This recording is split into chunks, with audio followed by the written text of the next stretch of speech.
yung isang post, sir. Basahin ko, sir, ano, yung isang nakita kong post on your social media. Sabi niyo dito, the media attention with Franco Mabanta's arrest feels scripted. It doesn't make sense that a private citizen accused of a lesser offense gets 24/7 coverage while powerful politicians accused of plunder are barely scrutinized. Sabi niyo nga po, scripted yung parang media attention or arrest na nangyari dito kay Franco Mabanta.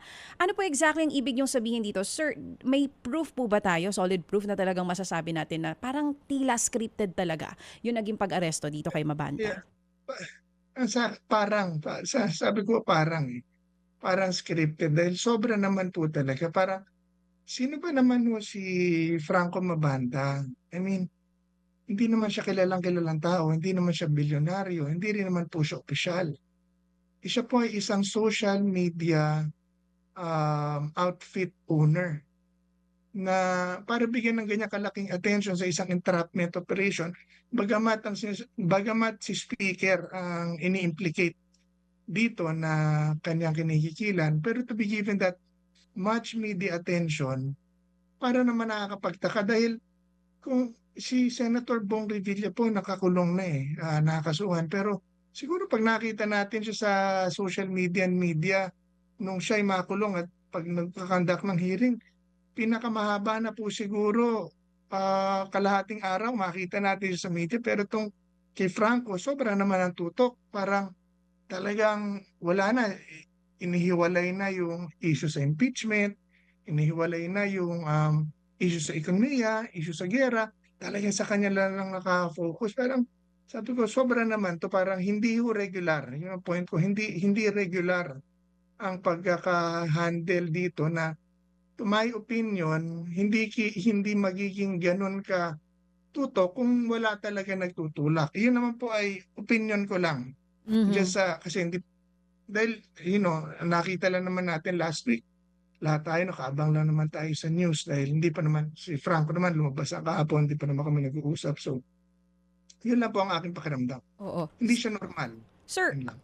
yung sabi niyo na hindi siya normal, parang nakalimutan na yung ibang issues, parang pakiramdam niyo may nagtutulak. Sino po ang sa pakiramdam niyo ay nagtutulak nito para maging ganito kalaki yung media attention kay Franco Mabanta at sa PGMN?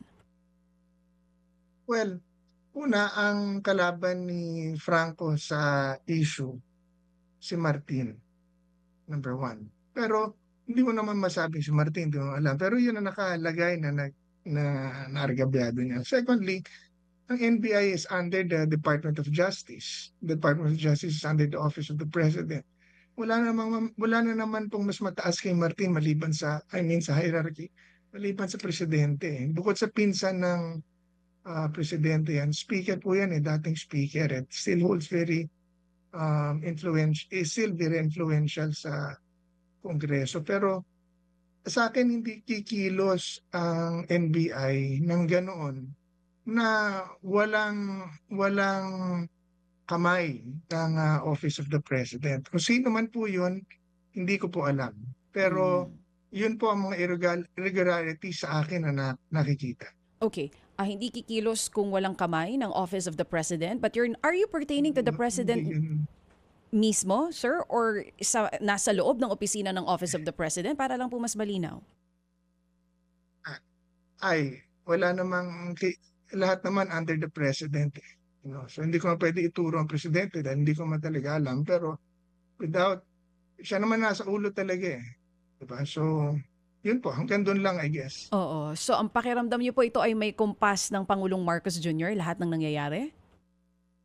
Ang palagay ko, bare minimum, hindi kikilos ng ganyan kabilis against one individual. And mind you, napaka-close ni Franco sa kanila na hindi nila alam.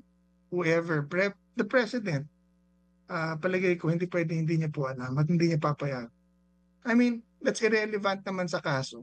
Pero palagay ko lang yung how the whole entrapment, extortion entrapment. Ang dami-dami po entrapment na nangyayari every week. Pero hindi naman, syempre, hindi naman laging may nang-extort sa speaker daw. Pero hindi kikilos ng ganyan ang gobyerno nang hindi tinutulak ng opisina ng Pangulo. yun naman, opinion ko lang po yun. Wala naman akong ebidensya. It's just my opinion. Mga kapatid, patuloy po kayong tumutok sa 105.9 True FM para sa totoong balita, impormasyon, music, and entertainment. Mag-subscribe sa aming YouTube channel at podcast at sundan nyo kami sa Facebook, Instagram, X at TikTok sa True Network PH. Bisitahin din po ang aming official website, truefm.ph. At panoorin din kami sa True TV Signal, Channel 19. Kami po ang 105.9 True FM. Laging true sa'yo, kapatid.